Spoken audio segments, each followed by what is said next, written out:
Bonjour à tous et à toutes, j'espère que vous allez bien aujourd'hui, que vous avez passé un très très bon réveillon de Noël et joyeux Noël au passage en espérant que vous avez été bien gâtés. Moi pour ma part j'ai été plutôt bien gâté. Donc bon c'est sûr que c'est un peu moins un peu plus différent depuis que enfin quand on touche une paye, c'est sûr qu'on peut s'acheter tout ce qu'on veut quoi maintenant quoi, dans la limite du raisonnable.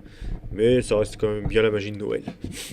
Donc aujourd'hui j'ai essayé de faire 5 faits sur le Terminator T850 de Terminator 3, le soulèvement des machines, Rise of the Machine en anglais.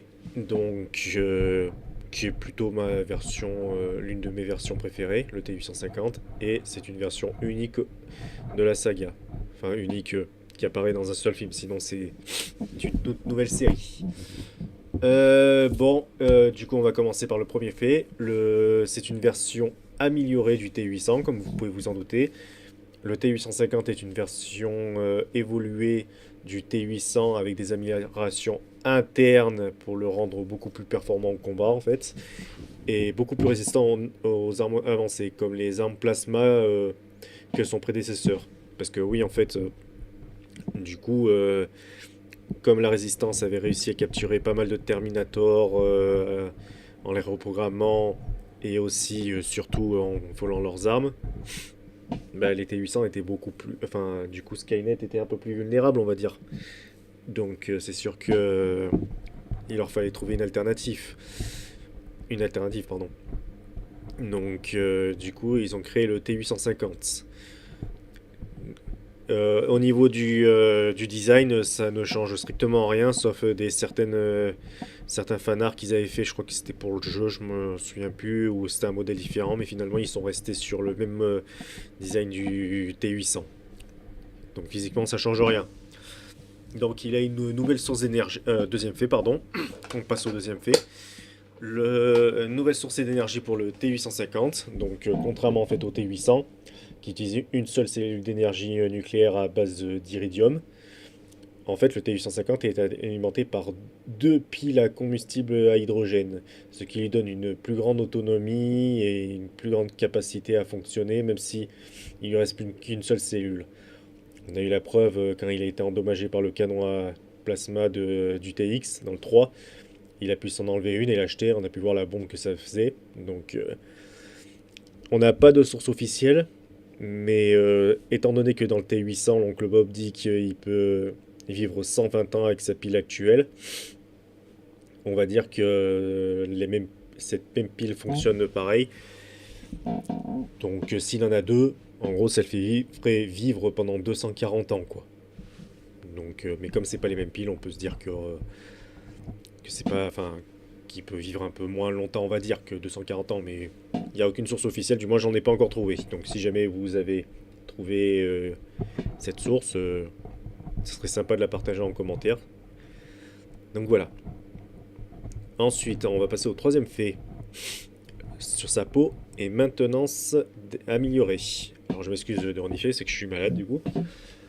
La couverture de peau synthétique du T850 peut être retirée plus facilement pour lui permettre des réparations internes plus rapides. Et de plus, cette peau peut partiellement se régénérer sur l'endosquelette, ce qui améliorerait son infiltration. Donc on a pu voir comment il le déchire, comme si c'était un emballage de gâteau ou quoi, là, le machin. Enfin, dans le 3, c'est ce qu'il fait. Il se coupe au niveau du bide pour s'enlever sa première pile hydrogène. Donc voilà. On va passer maintenant au quatrième fait. Capacité de combat augmentée. Donc là, en fait, on arrive vraiment aux caractéristiques du T850.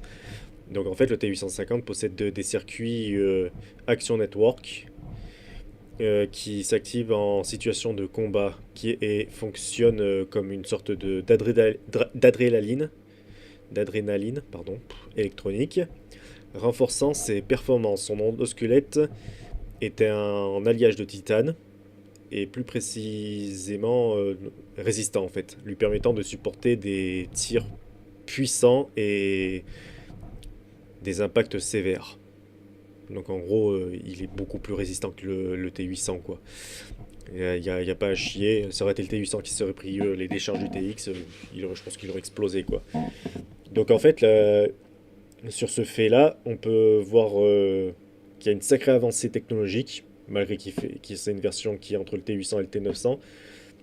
L'adrénaline électronique qui renforce ses performances, en fait, c'est un peu un overclocking sur le champ de bataille, quoi. Donc, ouais, franchement, je pense pour moi, le T850 aurait combattu le T1000 dans Terminator 2. Je pense il aurait pu gagner. Donc, franchement, moi je pense que ça l'aurait fait. On va passer au cinquième fait. Programmation émission. Dans Terminator 3, ce modèle est envoyé pour reprogrammé par la Résistance pour protéger John Connor et Kate Brewster contre des menaces comme le TX, bien qu'il puisse exécuter des missions d'assassinat. Sa programmation est orientée vers la protection. Donc là, en fait, pour ceux qui ont fait Terminator 3, la rédemption, sur GameCube et Xbox et PS2, je vous le conseille vraiment parce que c'est une tuerie ce jeu. Euh, Franchement, on a même attention, spoiler, pour ceux qui l'ont pas fait et que du coup ils sont tentés par ma recommandation de le faire. Donc là, spoiler. Donc si vous voulez passer ça. Il y a des T900 qui apparaissent du coup qu'on combat, qui étaient du coup prévus dans le film. Donc, euh, donc voilà. Ça, ils apparaissent et tout. Donc franchement, c'est un jeu, mais une tuerie quoi. Donc voilà. Le T850, en gros, avant que le film commence, en fait, au début, avant que le début de l'histoire, pardon, et ben dans le jeu, on voit ce qui s'est passé avant qui sont envoyés dans le passé. Donc il avait certaines missions et tout.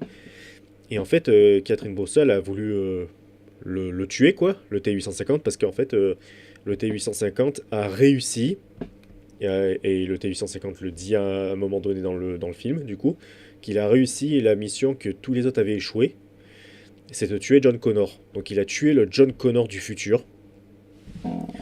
Et, bon, maintenant on a Carl dans Terminator Dark Fate qui a réussi à tuer John. Mais c'est pas le même John, c'était un John qui était plus du tout sur ses gardes, et puis un John gamin, quoi. Mais le T850 a réussi à l'exécuter.